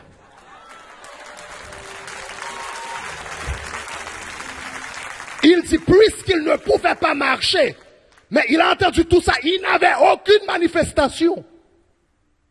Donc, il dit qu'il a fait un énorme effort pour pouvoir se tourner puisqu'il était handicapé. Il ne pouvait pas marcher, il était sur son lit pendant 1 an et demi. Il a fait un effort et il s'est laissé tomber du lit. Du moment qu'il s'est laissé tomber, il a dit c'est comme c'est comme un dosage d'électricité qui a traversé son corps immédiatement. Et cette cheville de fer, il pouvait se tenir sur son pied. Et il commençait à marcher. Cette parole était devenue une réalité parce qu'il avait cru. Il avait cru non avec ses sens, non avec ses yeux, non avec son corps, non avec son intellect, non avec ce qu'il pouvait sentir. Il a cru avec son esprit, il a cru au cœur, il a cru au-dedans de lui-même. Indépendamment des circonstances, indépendamment de ce qu'il pouvait voir, indépendamment de ce qu'avaient dit les médecins, indépendamment de ce qu'il pouvait sentir. C'est ça la foi. C'est ça croire au cœur. Croire au cœur, c'est refuser de laisser tomber la parole de Dieu. Refuser de tourner le dos à la parole de Dieu. Mettre sa confiance en Dieu. Même lorsque les circonstances semblent nous paraissent adverses. C'est croire. Croire au cœur, c'est croire. Indépendamment du corps. Indépendamment de l'âme. Indépendamment de l'intellect, des émotions. Je crois. Pourquoi? Parce que la parole le dit et Dieu est fidèle. Donc je le crois. Je le crois. Ça c'est croire avec le cœur. Si quelqu'un croit, ne doute point en son cœur, mais croit ce qu'il dit, que ce qu'il dit arrive, il le verra s'accomplir. Et je termine, chers amis, quand tu exerces, finalement, j'ai une autre chose à dire, parce que c'est simple. Premièrement, la foi de Dieu parle. Deuxièmement, la foi de Dieu parle de manière spécifique. Troisièmement, la foi de Dieu croit. Et la foi de Dieu croit. Et avec la foi de Dieu croit avec le cœur. Et finalement et dernièrement, la foi de Dieu opère dans le présent. Ça, je vous l'avais dit vendredi soir. Si quelqu'un croit, s'il croit que ce qu'il dit arrive, présent. Tout ce que vous demanderez, croyez que vous l'avez reçu. Présent. Donc la foi de Dieu, quoi? Non seulement avec l'esprit, mais la foi de Dieu opère au présent. La foi de Dieu croit dans le présent. La Bible dit dans Romains chapitre 4. Ça c'est un verset assez important, laissez-moi vous le voir dans Romains chapitre 4, parce que c'est tellement fort comment la foi de Dieu opère. La foi de Dieu opère dans le présent. Romains chapitre 4, les versets 18, 17 et 18. Romains chapitre 4. Ah, ça c'est fort. Romains chapitre 4, verset 17. Je m'excuse, verset 17. Pas 18. Lisons ensemble, si vous pouvez lire. Vous pouvez lire. Là, il dit, je t'ai établi père d'un grand nombre de nations. Il est notre Père, devant celui auquel il a cru. Et il explique qui? C'est Dieu.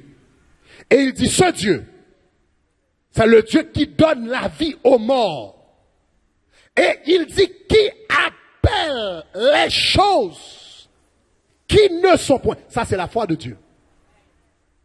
La foi de Dieu appelle les choses qui ne sont point comme si elles étaient dans le présent. Donc, tu as ton fils, j'ai mon fils, il est dans la drogue. Les gens de ce monde, le système l'appelle un délinquant. Moi, je regarde, je dis, c'est un serviteur de Dieu. Les hommes l'appellent délinquant, mais moi je dis, je suis un serviteur de Dieu. Ils me regardent et disent, ils regardent mon salaire, ils regardent mon travail, ils regardent mes vêtements et disent qu'il est pauvre. Moi, je dis, je suis prospère en Jésus-Christ. Ils me regardent à l'hôpital, ils disent, cet homme est malade, il est très malade. Non, mais moi je dis, je suis bien, je me sens très très bien. Au nom de Jésus, je suis guéri, j'ai de la force. J'appelle les choses qui ne sont pas comme si elles étaient. Ça, c'est la foi. Ça, c'est la foi de Dieu. La foi de Dieu. Et quand tu exerces ce type de foi, il y a quelque chose qui se passe. Quand tu exerces ce type de foi, la puissance de l'esprit est libérée à travers la parole. Quand tu prononces des paroles de guérison, tu libères une puissance. Jean 6, verset 63. Ces paroles que je vous ai dites sont esprit et vie. Quand tu prononces ces paroles, le Saint-Esprit de Dieu commence à travailler. Quand tu prononces ces paroles de guérison sur ta vie, le ministère de guérison du Saint-Esprit, l'esprit de guérison commence à travailler. Quand tu dis Dieu m'a béni de toute bénédiction spirituelle dans les lieux célestes, quand tu dis il réduit ma tête et ma coupe déborde, l'esprit d'abondance commence à travailler dans ta vie. Quand tu dis, il a répandu sur moi toute espèce de sagesse et d'intelligence, tu te parles à toi-même au milieu de la nuit, tu marches dans la maison et tu dis, il a répandu sur moi toute espèce de sagesse et d'intelligence. L'esprit de sagesse de l'Éternel commence à travailler dans ta vie. Quand tu dis, il a fait de moi une mère joyeuse au milieu de mes enfants, tu peux être stérile, mais l'esprit de fertilité, de fécondité commence à travailler dans ta vie immédiatement. Parce que ces paroles que je vous ai dites sont esprit et vie.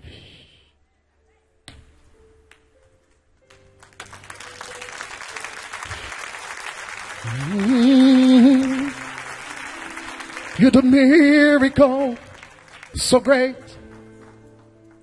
There is no one else like you. There is no one else like you. Pour terminer, tu vas prophétiser sur ta vie. Car you are great. You're the miracle so great. Tu vas relâcher. Aïe, aïe, aïe, aïe, aïe. Tu vas exercer la foi de Dieu. Que veux-tu que Dieu fasse pour toi? Tu vas commencer à te parler à toi-même. Tu vas commencer à relâcher la parole de vie, la parole de vie, la parole de vie, la parole de vie sur ta vie, sur tes proches, sur tes enfants, sur ton ministère, sur ton lendemain, sur ton histoire. For you are great. Aïe, aïe, aïe, aïe, aïe, aïe. Yeah. There is no one else. There is no one else. There.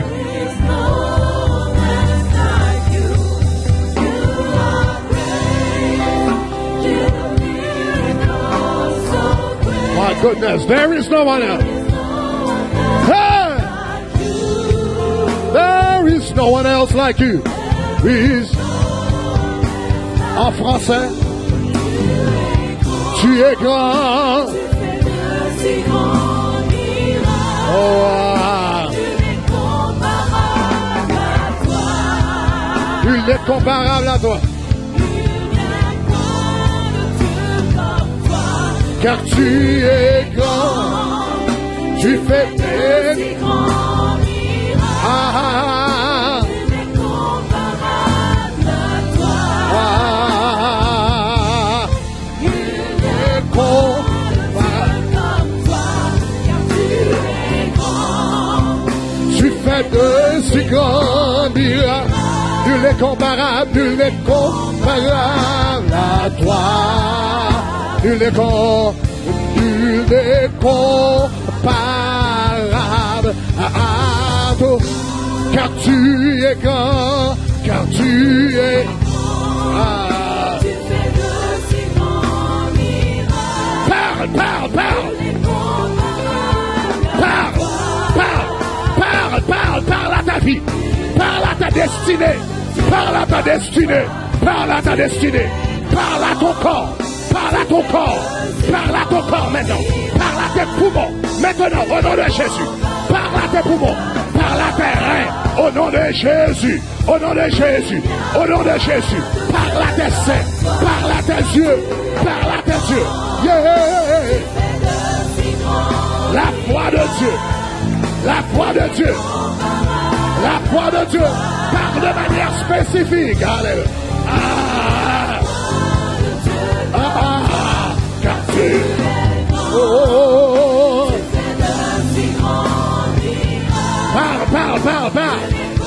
Parle. Au nom de Jésus de Nazareth. Au nom de Jésus de Nazareth. Au nom de Jésus de Nazareth. Au nom de Jésus. Au nom de Jésus. Déclare. Déclare ton succès. Déclare ta réussite. Déclare ta victoire. Déclare-toi ta guérison. Déclare ta liberté.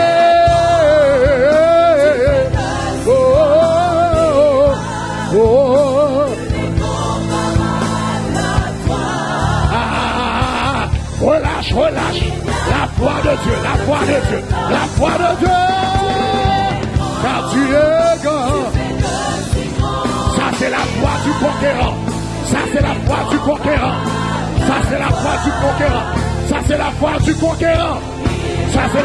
conquérant. Le conquérant apprend à parler à lui-même. Le conquérant n'est pas obligé d'attendre que quelqu'un lui impose la main. Le conquérant n'est pas obligé d'attendre que quelqu'un lui donne une parole de prophétie. Le conquérant n'est pas obligé d'attendre que quelqu'un demande de la guérison pour vous. Parle à ta destinée, parle à ta vie, parle à ton cœur. Relâche. Alléluia.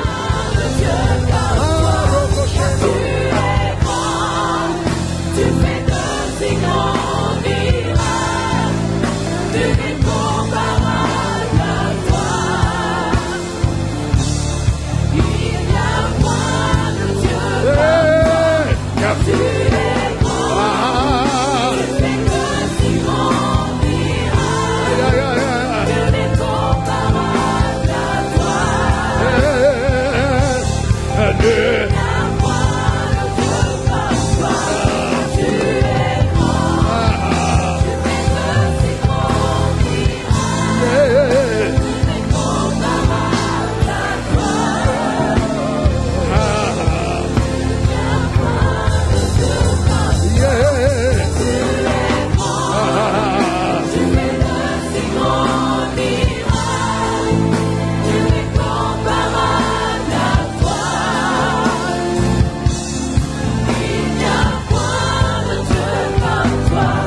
tu es grand, tu fais de si grands miracles, tu n'es comparable à toi.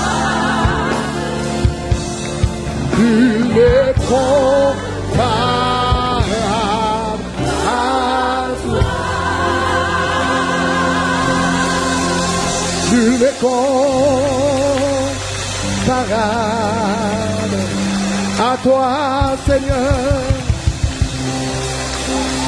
Nul n'est comparable.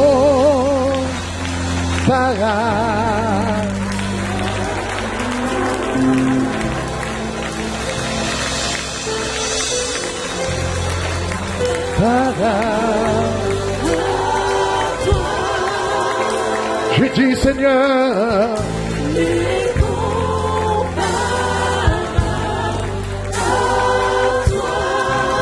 les grands de ce monde, Seigneur, ne peuvent comparer à toi, nul. Ils ne peuvent être comparés. Nul n'est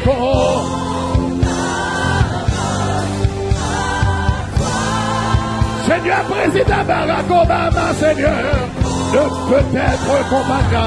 peut être comparé à toi. Oh,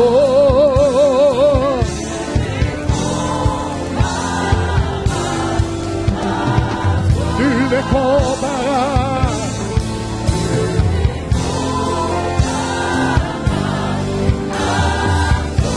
Oh,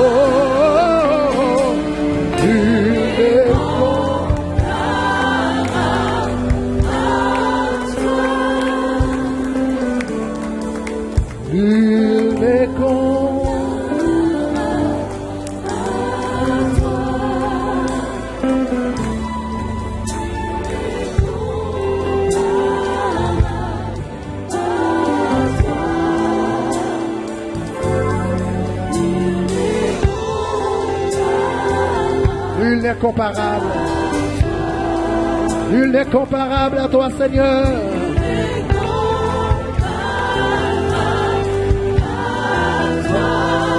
Aucune force sur la terre, Seigneur.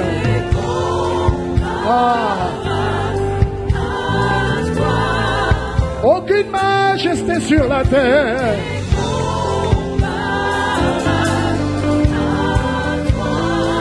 Aucune dignité dans ce monde, Seigneur.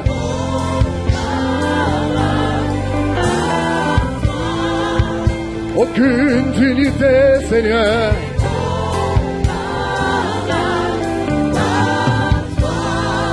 Nul n'est comparable.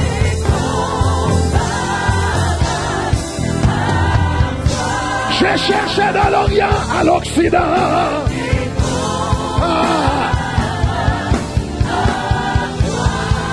J'ai vérifié du nord au sud.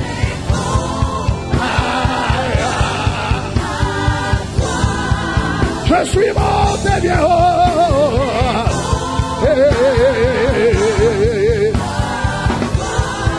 J'ai cherché en Haïti, en Angleterre, en Paraguay. J'ai cherché aux États-Unis, en Espagne, en Paraguay. Seigneur, j'ai cherché parmi mes amis aussi, en Paraguay.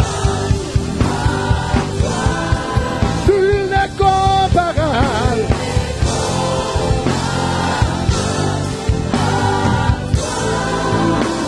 Nul n'est comparable.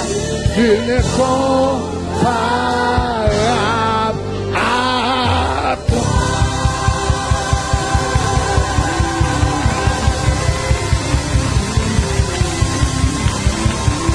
Non, non, non, ne failliront jamais. Les promesses de Dieu ne failliront jamais. Non, non, non, ne failliront jamais. Les promesses de Dieu ne failliront jamais. Non, non, non. Non, non, non, ne failliront jamais. Les promesses de Dieu. Les promesses de Dieu ne failliront jamais. Non, non, non, non. Non, non, non, ne failliront jamais. Les promesses. Les promesses de Dieu ne failliront jamais. Non, non, non, non, non. Ceux qui ont la foi de Dieu. Les promesses. Non, non, non, non, non, non. Les conquérants qui ont de la foi confessent ces paroles. Non, non, non, non, non, non. Les promesses. Je dis non, non, non, non, non, non. Les promesses, les promesses. J'ai dit, Satan est menteur, c'est lui qui faillira. Et les promesses de Dieu ne failliront. J'ai dit, Satan est menteur, c'est lui qui faillira. Les promesses de Dieu ne failliront jamais. Non, non, non, non, non, non, non, non. Ne failliront jamais. Les promesses de Dieu ne failliront jamais. Non, non, non, non, non, non, ne failliront jamais. Les promesses de Dieu ne failliront jamais. J'ai dit non, non, non, non, non, non. Ne failliront jamais. Les promesses.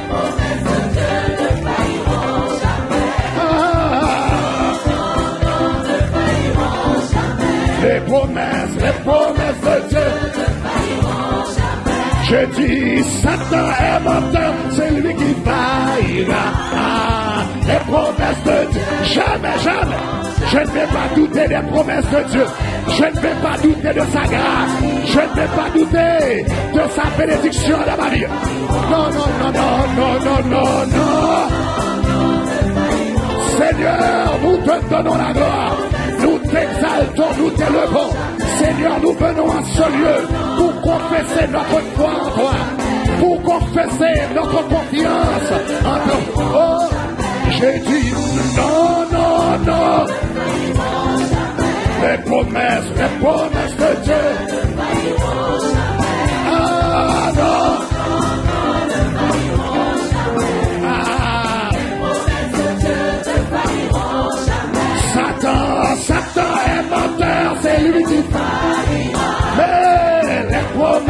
Dieu.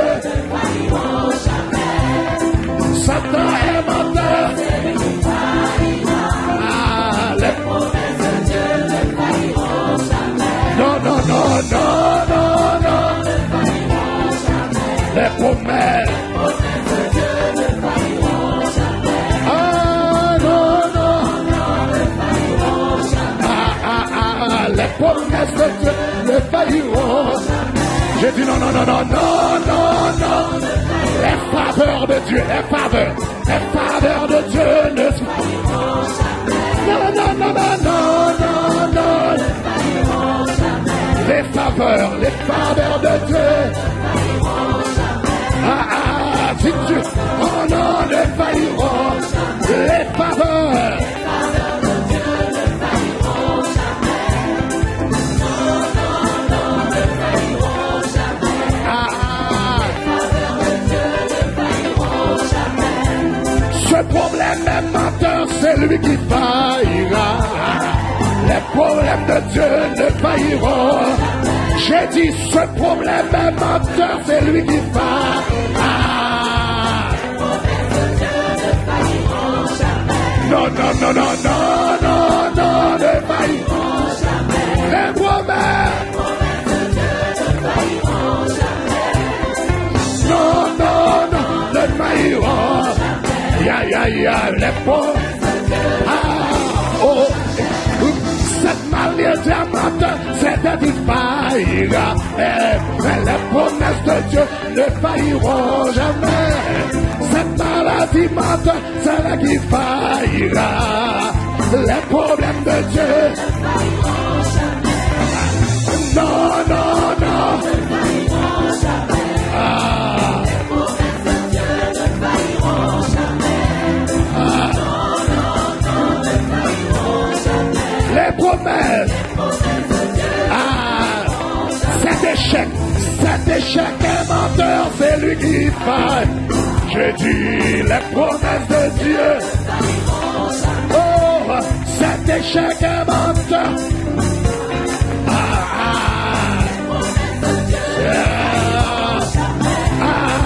non, non. Les promesses.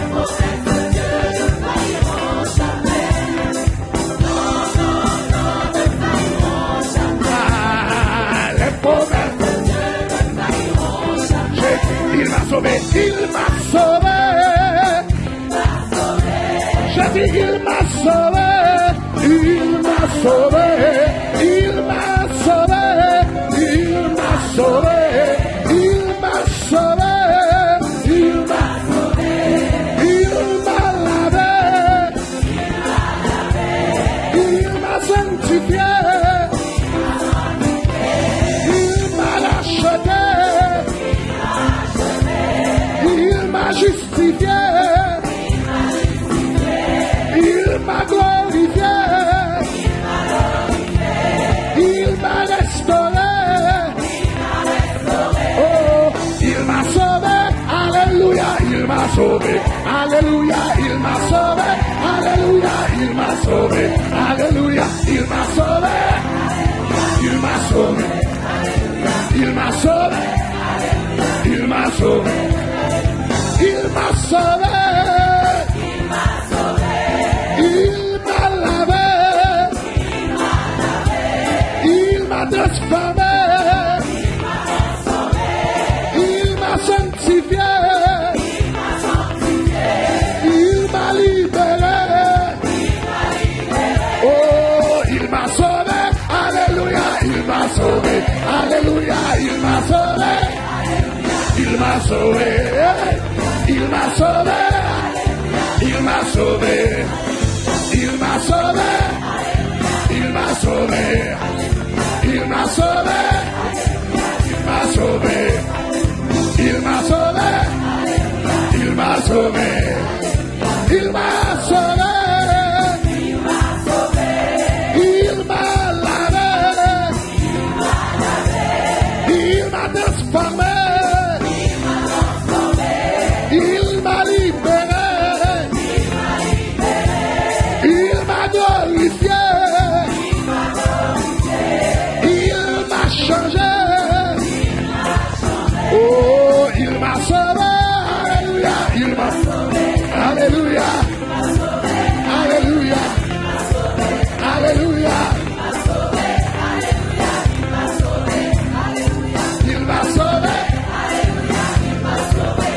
Assemblée, louez l'Éternel, il est vivant.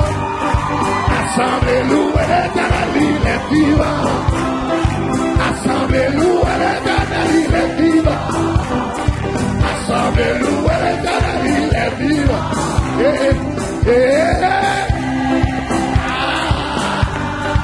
Assemblée, louez l'Éternel, il est vivant.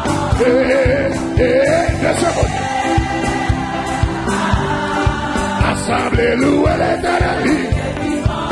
Assemblée, louez l'Éternel. Assemblée. Assemblée.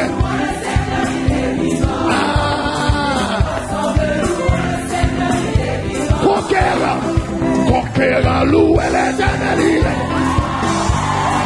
Conquérant, louez l'Éternel.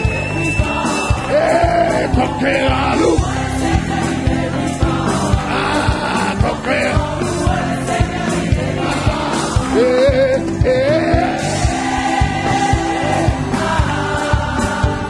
Louez l'Éternel, il est vivant.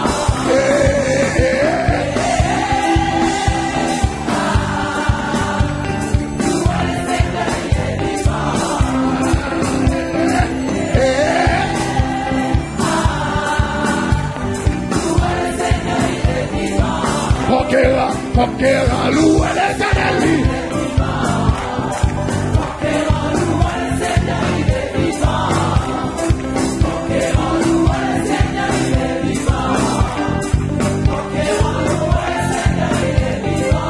Oh, il est le roi des rois, le Seigneur des seigneurs.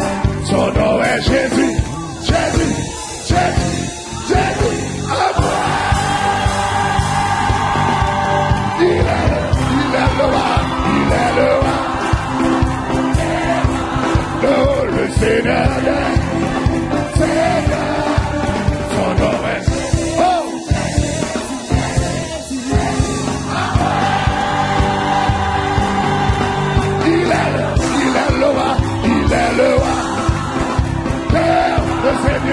le Seigneur des seigneurs, mon nom est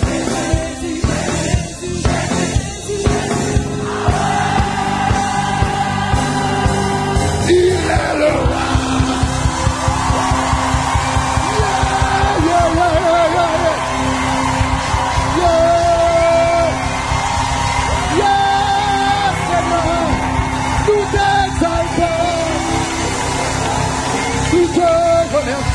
Seigneur.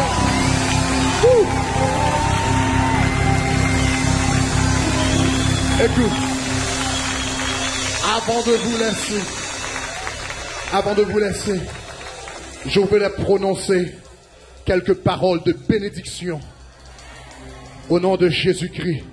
Je vais prononcer des paroles de bénédiction sur ta vie et tu la reçois au nom de Jésus. Je vais prononcer ces paroles à partir du psaume 20. Et je vais prononcer ces paroles sur ta vie. Et tu vas dire, je le reçois au nom de Jésus. Tu te rappelles du miracle de la guérison de la jeune fille que je vous avais montré, c'est vendredi soir. J'ai dit, il y a quelqu'un dans la salle qui a poussé le Seigneur à changer son agenda. Et puis elle était au fond. Elle se mit debout et dit, je le reçois au nom de Jésus. Immédiatement, elle a vu. Parce que cette foi était devenue réalité. Donc je vais prononcer ces paroles. Voilà comment est-ce qu'on va le lire. Le psaume 20.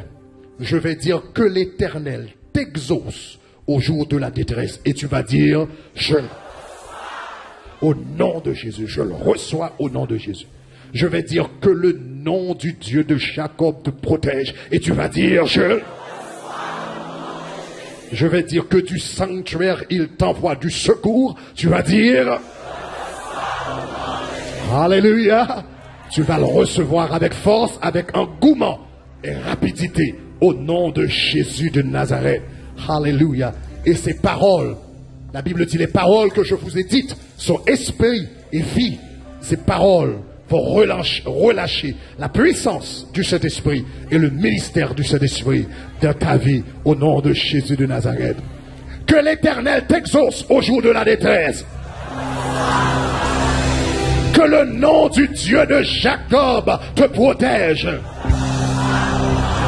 Que du sanctuaire, il t'envoie du secours.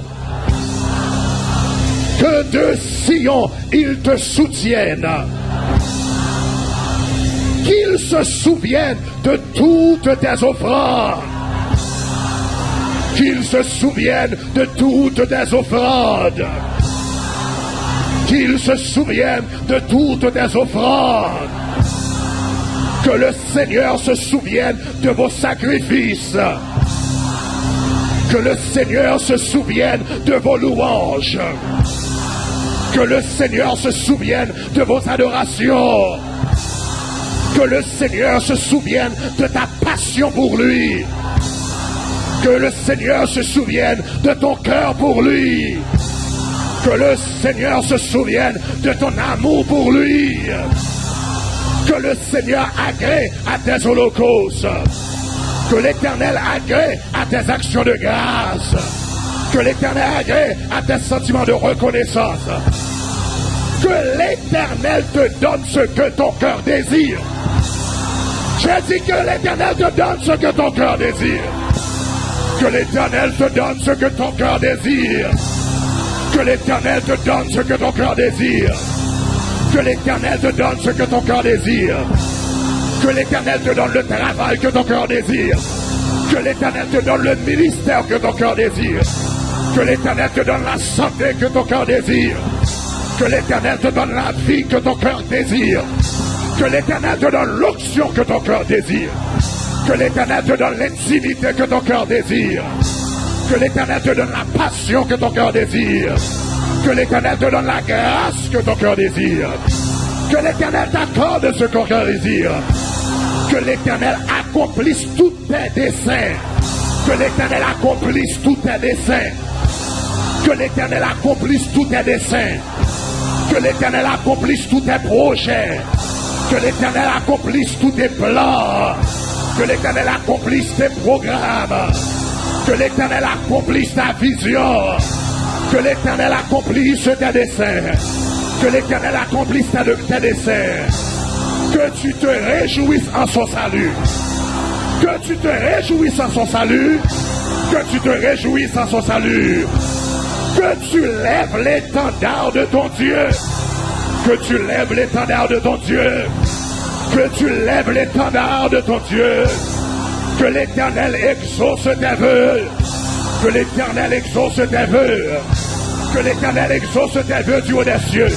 Que l'Éternel exauce tes vœux du haut des cieux. Que l'Éternel exauce du haut des cieux. Que l'Éternel exauce du haut des cieux. Que l'Éternel te sauve. Que l'Éternel te sauve. Que l'Éternel te sauve. Que l'Éternel te sauve. Que l'Éternel te sauve. Qu'il t'exauce quand tu l'invoques. Qu'il t'exauce quand tu l'invoques. Qu'il t'exauce quand tu l'invoques.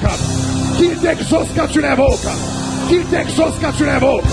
Qu'il t'exauce quand tu l'invoques. Qu'il t'exauce quand tu l'invoques. Qu'il t'exauce quand tu l'invoques. Qu'il t'exauce quand tu l'invoques. Qu'il t'exauce quand tu l'invoques. Qu'il t'exauce quand tu l'invoques. Qu'il t'exauce quand tu l'invoques. Qu'il t'exauce quand tu l'invoques. Que Dieu vous bénisse. Yeah, yeah, yes. Hallelujah.